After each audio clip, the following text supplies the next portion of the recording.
Olá, nono ano, como vocês estão? Aqui é a professora Gabriela de História e hoje nós iremos ter uma aula de revisão para a prova, tá? Queria comunicar que a maior parte dos alunos está indo presencialmente, por isso os conteúdos e aulas estão sendo passados presencialmente. Mas como ainda tem alguns alunos em casa, eu vou começar a passar no próximo bimestre os conteúdos toda quarta-feira na plataforma, tá?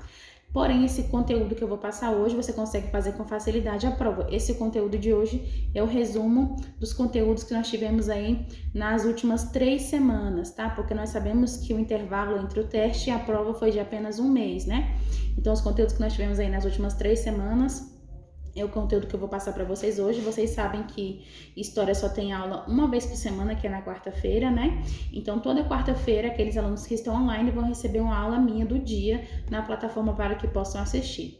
A revisão que eu passei para o teste de vocês foi postada há um mês atrás. E é uma revisão que, infelizmente, poucos alunos assistiram, tá? Era uma revisão bem completa. A revisão de hoje também será bem completa. Ela abordará todos os conteúdos que vão cair na prova e também todos os conteúdos que eu passei nas últimas 3 semanas, tá? E quais conteúdos são esses? Regimes totalitários e o Brasil na República. Nós iremos começar, então, por regimes totalitários. O que são regimes totalitários? Primeiro vamos entender um pouquinho sobre a Primeira Guerra Mundial, tá? O que não vai cair na nossa prova, mas é importante que a gente consiga entender para que a gente consiga resolver as questões. Bom, a respeito da Primeira Guerra Mundial, nós tínhamos 2 grupos de países que estavam guerreando, tá? Um dos grupos de países que estava guerreando tinha a Alemanha na sua composição. E esses 2 grupos começaram a discutir, começaram a Primeira Guerra Mundial devido à chamada corrida armamentista. O que foi isso? A Europa vivia um período de industrialização, tá? E a Europa queria cada vez mais território. Então a Europa marcha para o continente africano, americano e asiático em busca de territórios. Aqueles países com maior força armamentista conseguem chegar primeiro e, consequentemente, conseguem ter mais territórios nesses 3 continentes, tá? A Alemanha e a Itália foram 2 países que conseguiram pouco território nessa corrida armamentista. Desse modo, esses países começam a se organizar para uma Primeira Guerra Mundial, que tem o objetivo de recuperar os territórios que eles não conseguiram pegar nessa corrida armamentista, tá? Então, olha só. Alguns países foram para a corrida armamentista, não conseguiram pegar muitos territórios, iniciam a Primeira Guerra Mundial em busca desses territórios, tá? Porque imagina só, você entrou na Primeira Guerra Mundial, são dois grupos diferentes, né? Imagina só que o grupo A ganha do grupo B. Então, o grupo B que perdeu vai ter que disponibilizar o seu território para o grupo A. O intuito da Alemanha era o seguinte: como eu não consegui território na corrida armamentista, muito território, o meu intuito é conseguir esse território agora na Primeira Guerra Mundial, quando eu ganhar a guerra, beleza? Então, olha só. Inicia a Primeira Guerra Mundial, a Alemanha está muito bem preparada, a Alemanha está realmente com vontade de ganhar a Primeira Guerra Mundial, porém a Alemanha perde, tá? Esse conteúdo, lembrando, não vai cair na nossa prova. Eu estou fazendo uma revisão, uma explicação para que tudo possa fazer sentido, tá bom? E na Primeira Guerra Mundial, a Alemanha está muito preparada. Lembra que a Alemanha quer pegar mais território? Lembra que ela conseguiu pouco território na corrida armamentista? Ela quer pegar mais território. Então, a Primeira Guerra Mundial está bem preparada para ficar bastante tempo. Só que a Alemanha comete um grande erro. Que erro é esse? A Alemanha ataca um dos navios dos Estados Unidos. E os Estados Unidos não estavam na Primeira Guerra Mundial. Ou seja, o mais interessante é que a Alemanha atacasse apenas os países que estavam na Primeira Guerra Mundial, né? Não faz sentido ela atacar outros países que não fazem parte da guerra. Quando a Alemanha ataca os Estados Unidos é um país muito forte em relação à arma. Isso já é mais ou menos no finalzinho da Primeira Guerra Mundial, tá? Entre 1914 e 1918. Quando isso acontece, os Estados Unidos, que não estavam na Primeira Guerra Mundial, entram na Primeira Guerra Mundial ao lado daqueles países que são inimigos da Alemanha. Com isso, a Primeira Guerra Mundial acaba, porque os Estados Unidos entrando, eles estão novos, eles estão com bastante armamento, eles conseguem derrubar a Alemanha. Imagina só o seguinte: a Primeira Guerra Mundial durou de 1914 a 1918, tá? São 4 anos de guerra. São 4 anos de sofrimento, 4 anos que soldados estão morrendo, 4 anos que pessoas estão passando fome. Então, ao longo dos 4 anos, todos os países que estão na guerra estão passando por dificuldades financeiras, sociais, né? quando os Estados Unidos entram na Primeira Guerra Mundial, ele já entra no finalzinho, ou seja, todos os países estavam destruídos, fracos, sem dinheiro, e aí entra um país novo, que tem bastante dinheiro, que está totalmente tranquilo, e ele ajuda os países que são inimigos da Alemanha a ganhar a Primeira Guerra Mundial. Quando a Alemanha perde a Primeira Guerra Mundial, ela é obrigada a doar os seus territórios que ela tinha conquistado lá na África para os países que ganharam, que é França, Estados Unidos, Inglaterra. E ela também é obrigada a não possuir mais de 100 mil soldados, ela é obrigada a não fazer mais guerras, ela é obrigada a não construir mais armas, tudo isso evitando uma possível Segunda Guerra Mundial, tá? Quando isso acontece, nós temos um carinha chamado Hitler. O Hitler, ele é o criador do nazismo, tá? Na Alemanha, por isso que chama-se Alemanha nazista. E quando o Hitler começa a aparecer na história, ele começa a aparecer como um soldado que conversa com a população, dizendo que a população está sendo humilhada, a população alemã. Mas que tipo de humilhação é essa? A humilhação de não ter conseguido os novos territórios e a humilhação de ter perdido seus territórios, além do mais de não poder ter exército, não poder construir e fabricar armas de fogo. Então o Hitler começa a utilizar isso para a população alemã como uma humilhação. Ele fala o seguinte: população alemã, vocês estão sendo humilhados. Nós, os alemães, não podemos mais fazer guerras, não podemos mais fazer as nossas armas. Nós, os alemães, não podemos mais invadir outros países para conseguir território.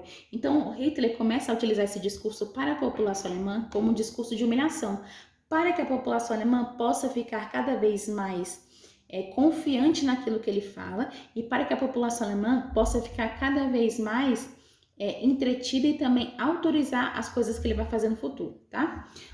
O Hitler diz o seguinte, que é o criador do nazismo, ele diz o seguinte: que eles perderam a Primeira Guerra Mundial por conta dos sangues que não são puros. Lembrando o seguinte, o Hitler, além dele utilizar desse argumento de que eles queriam ganhar a Primeira Guerra Mundial e de que o fato de eles não terem ganhado e terem perdido o território é um fato humilhante, além dele utilizar nos seus discursos a humilhação, ele também usa o discurso de eugenia, ou seja, um discurso que ele é limitador, ou seja, no discurso dele, os alemães, negros, deficientes, imigrantes, gays, eram todas pessoas que desfavoreciam a Alemanha, enfraqueciam a Alemanha e que a Alemanha só perdeu a Primeira Guerra Mundial porque ela tinha em seu poder, tinha em seu território como soldados os negros, os judeus, os imigrantes, os deficientes. Ela diz o seguinte: se no nosso exército só tivesse gente de raça pura, ou seja, gente que é de sangue alemão desde a sua origem,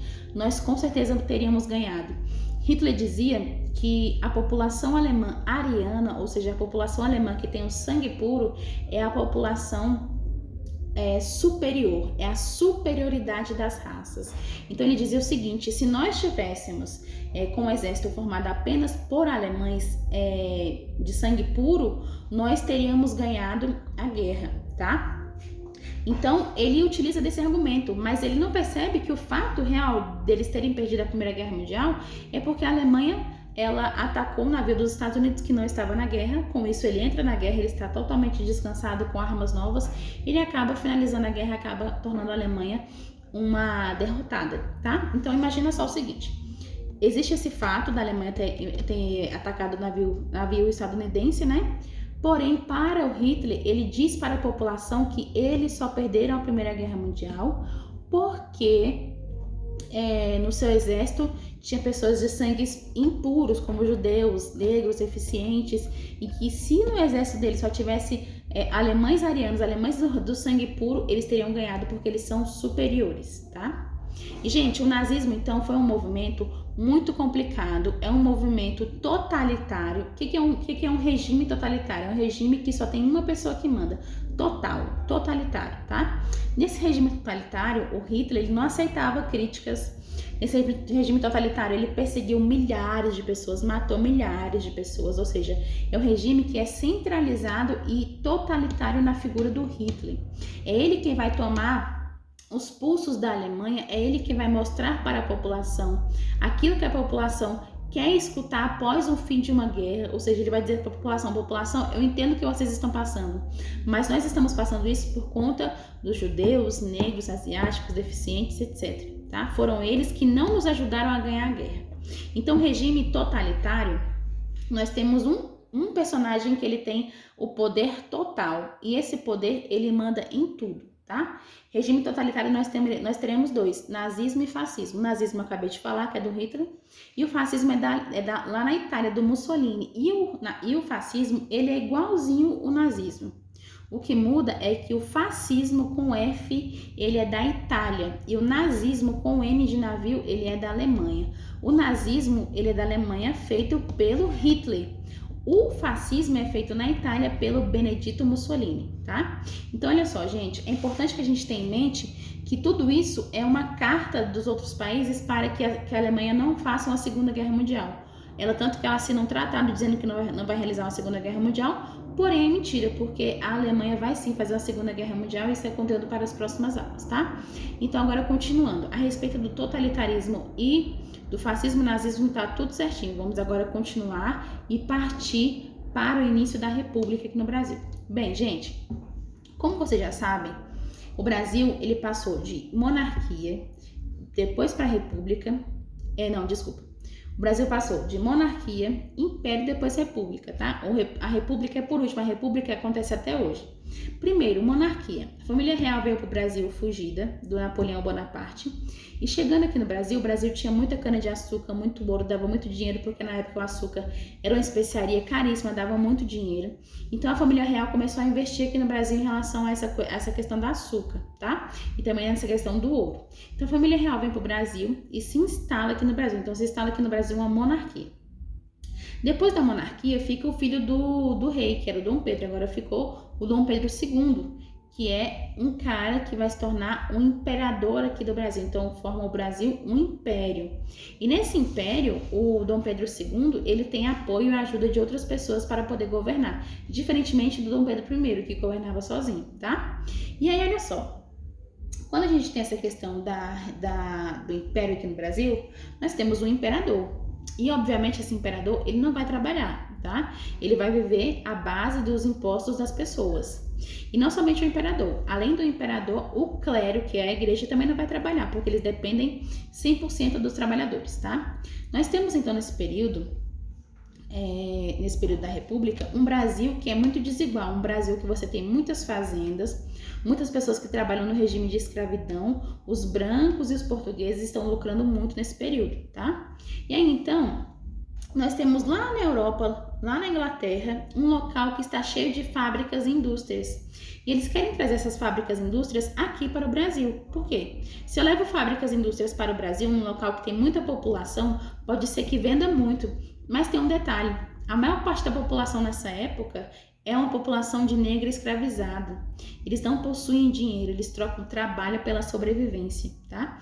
Então, para que essas fábricas da Inglaterra possam vender aqui no Brasil, o Brasil tem que se tornar um país mais justo para os trabalhadores, tá? Um país que as pessoas não recebam somente aquilo que elas podem sobreviver.